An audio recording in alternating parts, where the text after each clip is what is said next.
Assalamualaikum warahmatullahi wabarakatuh. Kami dari kelompok 5 akan mempresentasikan materi bab 5 yang berjudul Anggaran dalam Sektor Publik. Nah, dalam bab ini di sini kita akan mengetahui bagaimana pemerintah ini menyusun dan juga mengelola anggaran untuk mendukung kegiatan serta pelayanan publik secara efektif dan juga efisien. Melalui materi ini kita dapat memahami proses perencanaan, pelaksanaan, hingga evaluasi anggaran yang dapat dilakukan dalam sektor publik. Sebelum masuk ke dalam pembahasan materi, izinkan kami memperkenalkan anggota kelompok terlebih dahulu. Saya Diva Nurinda Prasasti dengan NIM 105. Saya Dotik Dusaira dengan NIM akhir 114. Saya Aurelia Putri Nabila dengan NIM akhir 102. Saya Indri Herawati dengan NIM akhir 046. Nah, kita masuk ke materi yang pertama, yaitu struktur organisasi dan program. Setiap organisasi termasuk pemerintah punya anggaran untuk menjalankan kegiatan-kegiatan mereka. Struktur organisasi menentukan siapa yang bertanggung jawab atas tindakan dan pengeluarannya. Nah, kalau pakai struktur organisasi, anggaran ini disusun berdasarkan tanggung jawab dari tiap departemen. Sistem ini menekankan akuntabilitas dan hierarki dari pejabat tinggi ke unit-unit kecil di bawahnya. Contohnya bisa kita lihat di lampiran 5.1, yaitu anggaran kota Utopia berdasarkan struktur organisasi. Nah, pada lampiran itu terlihat bahwa semua departemen seperti layanan perusahaan, pendidikan, kepolisian, layanan sosial, dan perhubungan mengalami kenaikan pengeluaran. Sementara pendapatan pemerintah juga naik tetapi masih lebih kecil, yang akhirnya menghasilkan defisit yang kemudian ditutup dengan menggunakan pinjaman. Selain struktur organisasi, ada juga struktur program, yaitu anggaran disusun berdasarkan tujuan kegiatan. Contohnya bisa kita lihat pada lampiran 5.2. Lampiran ini menunjukkan bahwa total anggarannya hampir sama dengan total anggaran berdasarkan struktur organisasi, tetapi fokusnya pada hasil program lintas departemen. Jadi bisa disimpulkan bahwa struktur organisasi ini fokus pada tanggung jawab, sementara struktur program fokus kepada hasil. Nah, pemerintah modern biasanya menggabungkan keduanya agar anggaran lebih efektif dan efisien, serta transparan. Next, kita masuk ke anggaran modal. Jadi secara singkat, anggaran modal itu adalah proses perencanaan dan pengendalian investasi jangka panjang. Biasanya untuk proyek-proyek strategis seperti infrastruktur, aset tetap, atau layanan publik. Analisisnya ini mencangkup biaya investasi, arus kas, manfaat sosial, risiko, dan juga faktor lain yang mempengaruhi kelayakan proyek. Nah, selanjutnya ada beberapa poin. Yang pertama ada tujuan, di mana tujuan dari anggaran modal ini untuk menilai kelayakan investasi publik baik dari sisi finansial maupun sosial. Jadi, nggak hanya melihat keuntungan secara keuangan, tapi juga mempertimbangkan manfaat sosial yang bisa dirasakan masyarakat dari proyek tersebut. Nah, contohnya ini proyek pembangunan jembatan. Mungkin secara finansial emang nggak terlalu menguntungkan, tapi secara sosial bisa meningkatkan konektivitas dan aktivitas ekonomi di wilayah tersebut. Yang kedua ini ada ruang lingkup. Di sini mencangkup proses perencanaan pengeluaran modal atau CAPEX, analisis manfaat dan biaya dari proyek yang akan dijalankan, serta evaluasi terhadap berbagai alternatif pembiayaan yang mungkin digunakan. Nah, yang ketiga ini ada metode utama. Nah, metode yang biasa digunakan dalam analisis anggaran modal yaitu ada net present value atau NPV dan cost benefit analysis.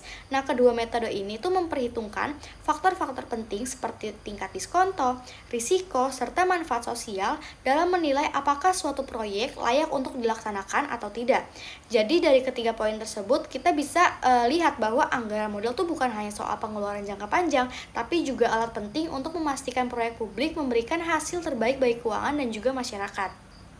Nah, di lampiran ini merangkum arus kas modal, arus kas operasi, dan juga manfaat sosial bersih.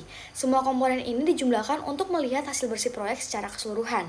Nilai total di bagian bawah tabel menunjukkan keseimbangan antara biaya dan juga manfaat.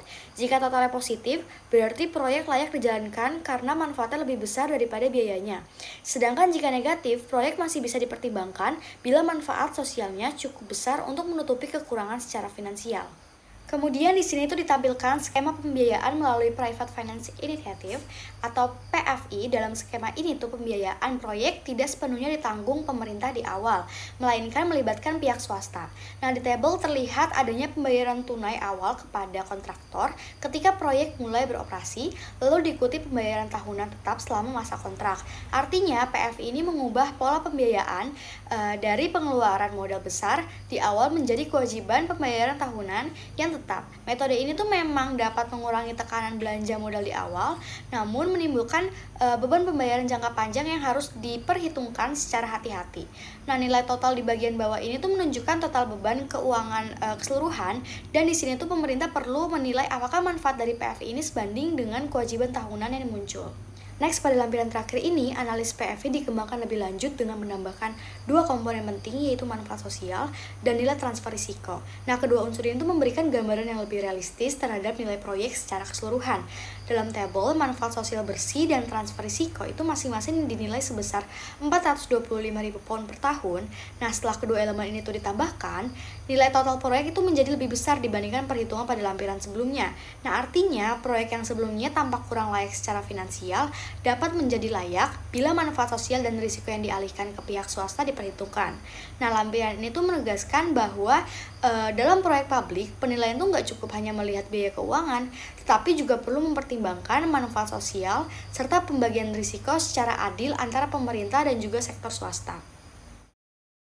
Anggaran inkremental berbasis POS. Anggaran berbasis POS adalah sistem yang mengklasifikasikan pendapatan, beban, aset, kewajiban, dan arus kas untuk menunjukkan apa yang akan dibeli atau dibiayai. Model ini paling cocok digunakan untuk struktur organisasi tradisional dan dapat disusun secara umum maupun sangat rinci tergantung kebutuhan organisasi. Selanjutnya, contoh anggaran tiap departemen di kota ya. Contoh pertama menunjukkan anggaran yang dibagi menurut departemen seperti pendidikan, transportasi, dan kepolisian. Bisa dilihat bahwa total pengeluaran meningkat setiap tahun yang menunjukkan pertumbuhan di semua sektor. Anggaran ini membantu melihat bagian mana yang paling banyak mengeluarkan dana. Contoh terakhir yaitu analisis kenaikan anggaran tahunan. Tabel ini menjelaskan bagaimana kenaikan dihitung dari tahun sebelumnya. Kenaikan ini bisa berasal dari kenaikan gaji, penambahan pegawai, atau proyek baru. Pendekatan ini disebut dengan committed growth, yaitu pertumbuhan yang sudah pasti terjadi karena kewajiban yang ada. Jadi dalam sektor publik, anggaran itu tidak hanya berfungsi sebagai alat pengendalian keuangan, tetapi juga sebagai alat pengukuran kinerja dan akuntabilitas. Rowan Jones menjelaskan bahwa berbeda dengan sektor swasta yang mudah mengukur kinerja melalui laba, sektor publik harus mengukur manfaat sosial yang seringkali tidak terwujud dan sulit dinilai secara finansial. Dan di sini juga ada 3 komponen utama dalam sistem penganggaran publik. Yang pertama itu ada input atau masukan, yaitu sumber daya yang digunakan seperti dana, pegawai, dan waktu. Yang kedua itu ada output atau keluaran, yaitu hasil langsung dari kegiatan seperti jumlah siswa dididik atau pasien dirawat. Dan yang ketiga itu ada outcome atau hasil, yaitu dampak yang ingin dicapai seperti peningkatan kualitas pendidikan, kesehatan, dan kesejahteraan sosial. Untuk mengilustrasikan bagaimana pengukuran kinerja ditetapkan dalam anggaran, Rowan Jones menampilkan tabel 5.13 tentang Departemen Pendidikan Kota Utopia.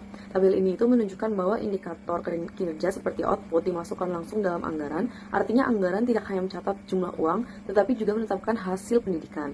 Nah, kita itu dapat melihat dari tabel bahwa ada peningkatan dari tahun ke tahun. Seperti yang pertama, biaya per siswa itu sedikit naik tetapi disertai dengan prestasi siswa yang meningkat. Yang kedua itu ada hasil ujian meningkat signifikan di hampir semua mata pelajaran yang menunjukkan efektivitas penggunaan anggaran.